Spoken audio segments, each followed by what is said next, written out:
Well, it has been one heck of a year, hasn't it? And I, for one, am thankful that it's nearly over. And thankfully, it's that time of year, the time of year where people give thanks, get warm, and cozy up to watch their favorite Christmas specials. There are a ton of fantastic Christmas specials from my childhood out there. The Garfield Christmas Special, the Justice League Christmas Anthology, the Power Rangers Megazord Christmas Spectacular, and of course, who can forget the Tick Loves Santa? It's time to get my jollies. Might skip that one this year. But what if I were to tell you that there was a series that had not just a Christmas special, but an entire Christmas arc? 5.5 whole episodes that all take place on the same December 25th. And what if I told you that that series was Digimon? Digimon, short for Digital Monsters, is a series created on the idea that the ever-expanding scope of the internet has created an alternate reality called the digital world.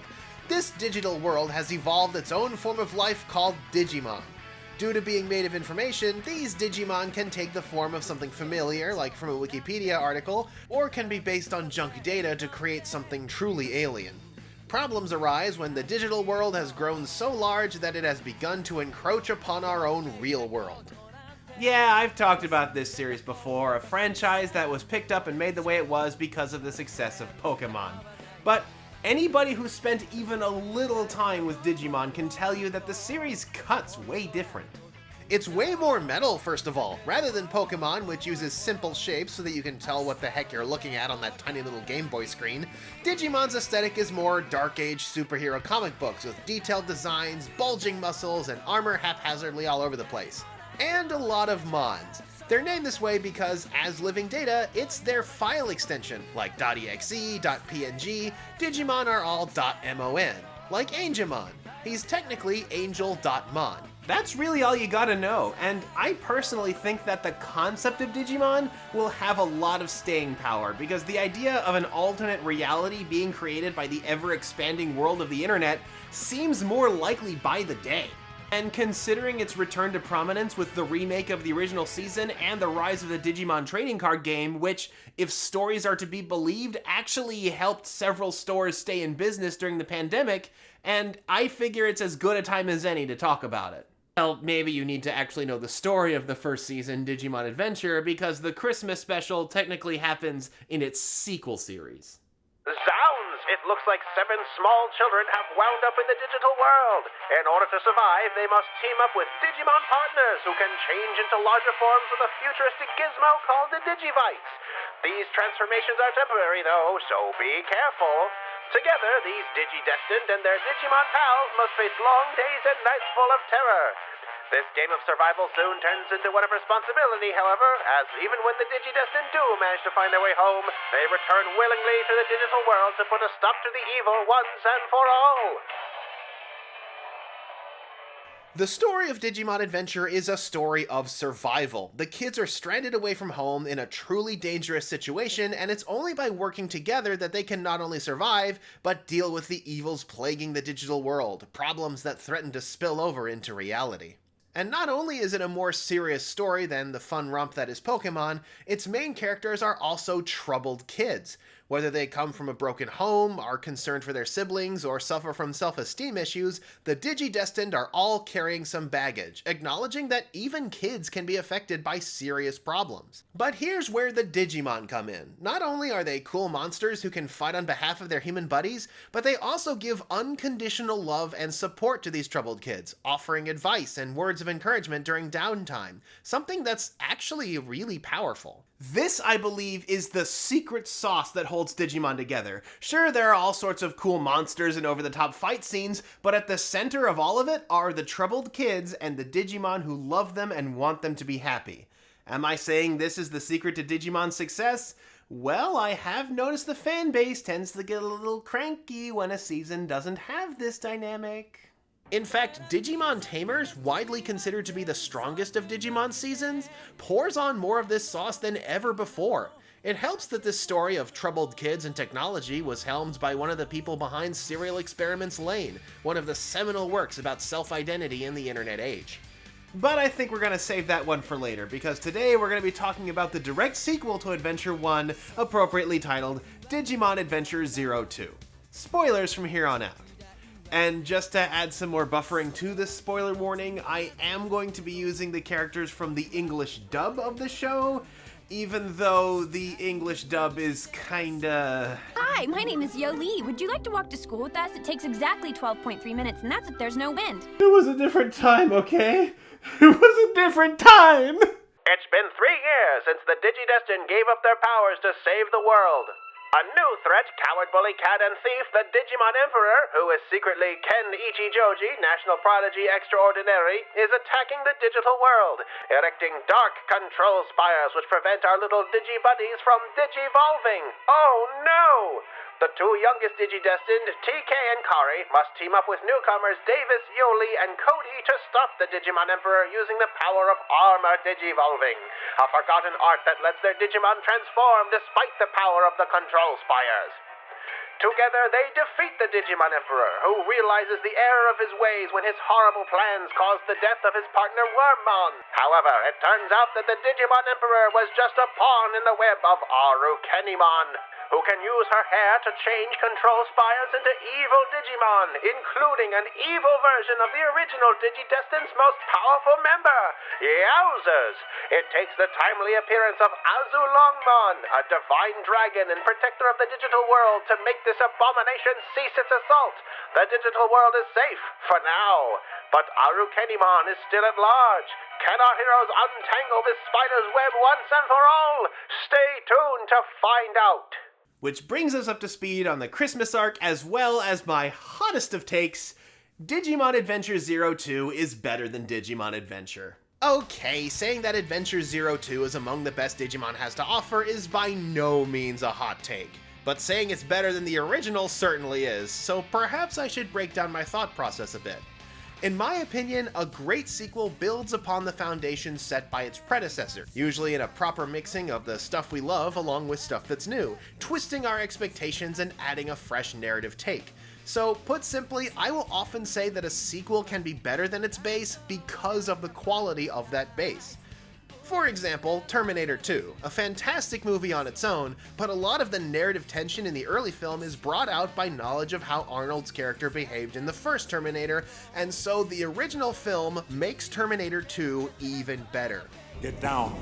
The same is true of Adventure 02. It takes a lot of the best parts of Adventure 1 and builds upon them.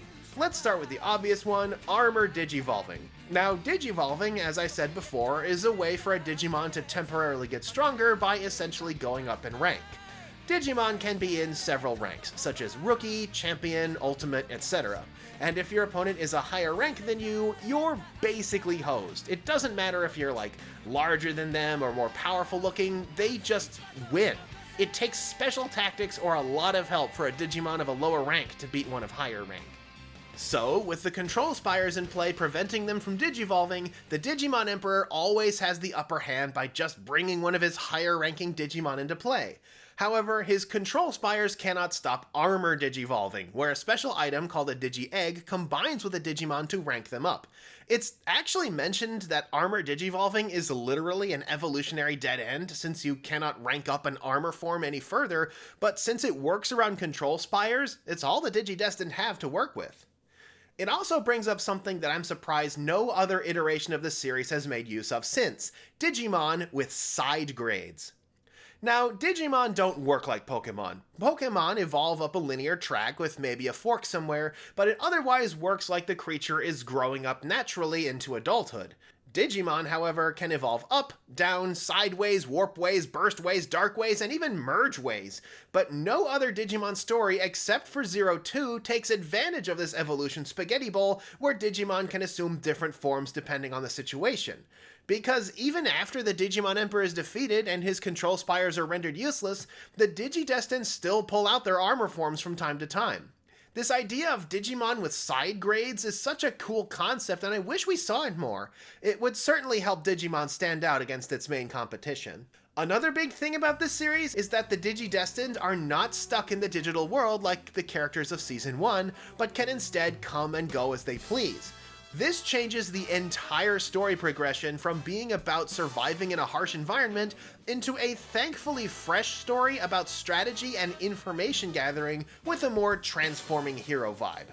This not only lets the story move more briskly, it also leaves room for the characters to interact and grow. It lets us see the family lives of the characters that we only got hints of in the previous season, letting us experience how these characters wound up the way they are. In the original, we only hear about Matt and TK's parents having an ugly divorce, Izzy learning that he's actually adopted, Mimi having to move away, and Sora and Joe chafing under the high expectations of their families. In Adventure 02, we actually get to see all of that, particularly with Matt and TK's broken home 3 years on. Like I said, the kinds of people who really need some unconditional love and support. Although, while the stories about the Season 1 cast are nice, and fans of these characters will certainly get their fix, I personally find the new cast to be a quite welcome addition. Joining the youngest pair of Digidestined from the original cast are a new trio who each gain their own Digimon partners. We have Davis, a plucky and smart-talking kid who has an antagonistic relationship with his siblings, Yoli, a girl who tends to overdo it in an effort to stand out due to living in a large family, and Cody, a stoic third grader who is surprisingly inquisitive for his age and whose father lost his life in the line of duty and so relies on his grandfather for guidance. Their families are also by no means perfect, but these newcomers all stand out against the Season 1 cast in that they are still full of young optimism. They're cheerful and positive and haven't had their innocence wrung out of them the way the Generation 1 gang has. And that matters. On their own, such saccharine characters might be unbearable, but they get balanced out by the entire Season 1 cast that collectively acts as their straight man to help keep them grounded. This provides a nice narrative contrast which allows both of these groups to stand out even more. But the Digidestined of the Season 1 cast are still carrying some deep scars from the terrors they faced in Season 1, and that damage comes out throughout the series. My favorite moment, not just in 02, but in all of Digimon period, is the moment where TK hits his breaking point. He just gets fed up and goes to confront the Emperor directly. I personally call this moment TK removes his mask because he drops the friendly persona he tends to wear and instead lets all of his pain and suffering boil to the surface. And the first thing he does when he sees the Digimon Emperor is laugh. Because here's the thing, TK suffered more than any of the other Digidestined. Not only was he the youngest of the group for a long time, he had to watch those he cared about suffer, disappear, and die right before his eyes, and some little dweeb in a cape is supposed to intimidate him? Yeah, no, go get him, TK.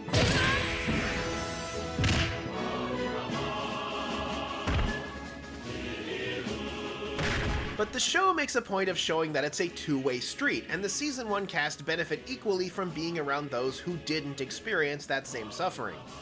Another moment that really stuck with me was how Yoli snaps Kari out of a severe depressive episode by grabbing her by the shoulders and basically yelling, "The darkness will take you over my dead body." しっかりして闇の声が聞こえたら私がギャーギャー叫んであげる闇に飲み込まれそうになったら私がひかりちゃんの手を握って必ず連れ戻すだからもうダメなんて言わないで Episode 31 is a pretty good story about mental illness in general. Like, there's a literal dark ocean that not all of them can see. It really is the dark ocean. Ocean? What are you talking about? All I see are a bunch of trees. The way these two types of characters interact are also the source of their higher evolution, pairing up to DNA digivolve and thus ascend to a higher level to face stronger challenges, such as how Ken and Davis combine their partners into Pyoldramon. Yeah, there's a lot of symbolism in this series, like how Ken's Digimon Emperor getup looks like an evil version of his dead older brother. Oof, Ken's problems get pretty deep. And if all of this doesn't have you sold, you know something else that Adventure 02 has that Adventure does not? Best Boy Wormmon! Check and mate, Digimon Adventure fans! So hopefully that's enough information to get into the Christmas arc, episodes 38 to 43. Our story begins with Ken, still on the route to reformation, inviting the rest of the Digidestined to a Christmas party. They all agree and even bring the first generation Digimon along with them so that they can spend some time with their human companions during the holidays. However, their revelry is short-lived as Aru Kenimon makes her move, erecting control spires and unleashing Digimon in the real world, not just in Japan, but also in New York, Hong Kong, Moscow, Paris, Mexico City, and Sydney, Australia. And not even the awesome power of Pyeldramon's ascended form Imperial Dramon, a gift from Azulongmon delivered by the sage Genai, has the strength to destroy all of the towers and send these rogue Digimon home. Thus, the kids, forming pairs of one old and one new Digidestined, split up to tackle each of these outbreaks all at once, as only the second generation Digivices can send these rogue Digimon home where they belong. And this is where we get to the anthology portion of this arc, as each of these pairings has to go and deal with something in a different part of the world. But despite the severity of the situation, they actually managed to keep this part of the series fun and lighthearted and almost keeping in with the spirit. There's movie stars and mysterious pyramids and even freaking Santa Claus, so may the merriment begin! Starting off, after Imperial Dramon makes some stops in Moscow and Paris, he barely makes it to Miami, where the remaining three split up. Matt and Ken heading south to Mexico City, while Davis heads north to New York to meet up with Mimi. Together, they team up with a kid named Michael and the rest of the American Digidestined. Oh yeah, I forgot to mention that. The Christmas arc is significant in that it greatly expands the scope of the world in ways the series hadn't up until that point. It turns out that the 12 kids from Japan aren't alone, and practically every country has a cadre of children with their own Digimon partners. We get to see our first Black Digidestined, our first Latina Digidestined, our first Central Asian Digidestined. Yay representation. The events in New York are a pretty straightforward riff on kaiju films, complete with the news speculating about ancient breeding grounds and stuff. Things actually go surprisingly well, with the American Digidestined managing to gather the Digimon before they can cause harm, until a tree-shaped Digimon gets a load of the tree in Rockefeller Center. Stupid new generation trees with your fancy lights and your pocket phones, I'll teach you a thing or two! Since this tree is a rank higher than what everyone else can use, it turns into a struggle of King Kong level proportions, or perhaps more like Cranky Kong. This kaiju attack is sponsored by RCA. RCA for when you really gotta... But reinforcements arrive, Grandpa gets his prune juice, and all of the Digimon get sent home. Now Davis just has to deal with the true terror of New York, Mimi's dad. Meanwhile, in Asia, Kari and Izzy are having a swell old time dealing with that fun, kid-friendly situation, the border dispute between China and India. They have to move these Digimon into China to access the gate that sends them home, and I'm just grabbing my head and rocking back and forth as they discuss plans to attack in order to create a distraction.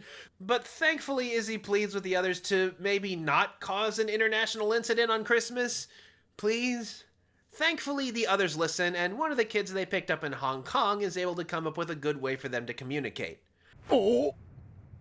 Ni hao. I mean, it's nice that things worked out, but this scene is actually more of a nail-biter now that I'm older, and I'm glad it was treated with the gravity it deserved, with a small joke to lighten the mood at the end.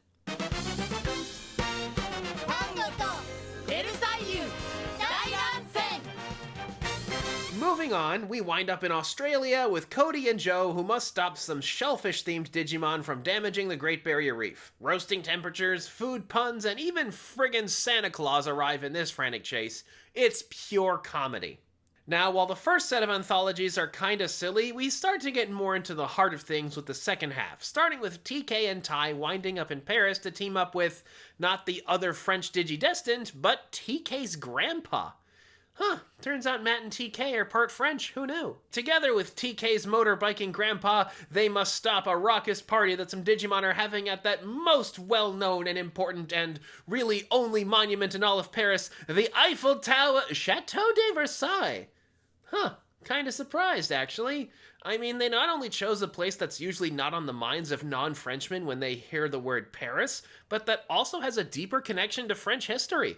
Kudos, Adventure 02. TK's motorbiking grandpa, Michel, is of course pretty upset that anybody would want to wreck the place, and so steps up along with his grandchildren to rescue the Paris Digidestined and deal with Mamemon, Metal Mamemon, Big Mamemon, Prince Mamemon, Tono-sama Mamemon, Bancho Namemon, Catch Mamemon, Yo Mamemon. There are so many of these stupid things. Joie Noel, moving on. Up next is probably the best of the bunch. partly because it features Best Boy Wormmon. Sometimes I'm so smart it scares me. It's also the first time where the language barrier starts to pose a problem, at least in the original Japanese version. So far, they've lucked out in having friends and family in these places, but that luck just ran out. Matt and Ken destroy the control spire in Mexico City and track the rogue Digimon to the Mayan ruins in Palenque, which, like Versailles, would be a terrible place for a fight to break out. It's during a run-in with the local security where we learn that Ken actually knows basic Spanish, something to which Wormmon is adorably impressed. I actually like it when shows do these sorts of things, where they just add people speaking other languages and ask folks to pick up the context while acting as a bit of a bonus for people who understand those languages. As someone who comprehends basic Spanish myself, I know I enjoyed it no matter how badly the Japanese voice actors butchered their pronunciation.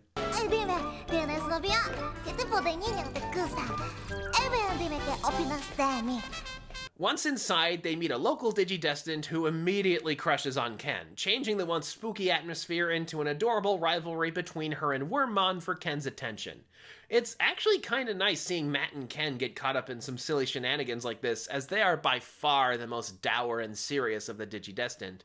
This is honestly the part that I think works the best from a heartwarming perspective, as Wormmon does eventually reconcile with the little girl, and the two have a sweet parting as they drop her back home. Although, something I've left out until now is that they named this little girl Chichos? I'm not sure what the goal was naming her that, but Chichos is slang for love handles, and I am losing my mind over here. Meanwhile, in Moscow, while Ken and Matt had managed to dodge the language barrier, Sora and Yoli crash headlong into it. You're Anna, and Sonia, Yuri. Yoli, Sora. Bioman and Hochman. You're Anna, and Sonia, Yuri. Yoli, Sora. Bioman, Hochman. This is hopeless. Why didn't the others have this problem? It disintegrates to the point that they're forced to communicate by yelling the names of the Russian foods they're familiar with. They are unfortunately unable to deal with the appetites that grew from shouting all those food names because it's time to head back to Tokyo. I really like this segment too. I can't help but feel like this kind of breakdown happened in the writer's room as they were trying to get this little series of episodes together, and somebody had the foresight to tape record the whole thing. And so the Christmas arc comes to a close. All of the rogue Digimon have been returned home, the control spires have been destroyed, and the world is once again at peace. Of course, everybody knows that it's far from over. After all, they still have no idea what Arukenimon's true objective was, nor do they know the intentions of this greasy, oddly purple man named Oikawa, who had previously asked TK's mother about the Digimon occurrences that happened 3 years previously, something she stays quiet on as her family was involved. But as Davis puts it, there isn't really anything they can do about it now. All they can do is take it easy and prepare for what might happen next. And you know what? He's right. On Christmas, it's okay to put those problems away for a bit. Clear your head, relax, and just have a good time. So that's the Digimon Christmas arc. I can't think of a lot of other series that tie the holiday so much to their story, except said Megazord Spectacular, which actually sort of carbon copies this one, but nah. It's not a classic by any means, nowhere in the realm of like the Garfield Christmas special or the Charlie Brown or even the Ghostbusters Christmas specials, but I still think it's a lot of fun. It's big, it's silly, it's heartfelt in places, and any silly part of an intense show where borscht and pizza are the ticket to peace and victory are always a win in my book. And so with that, it's time to say goodnight. Stay safe, stay warm, stay healthy, remember those who can't be there with you, and cling as tightly to those who can be, as well as social distancing will allow. And if you are feeling particularly down this Christmas, never forget, the darkness will take you over my dead body. Merry Christmas, and until next time, this is Kohdok signing off.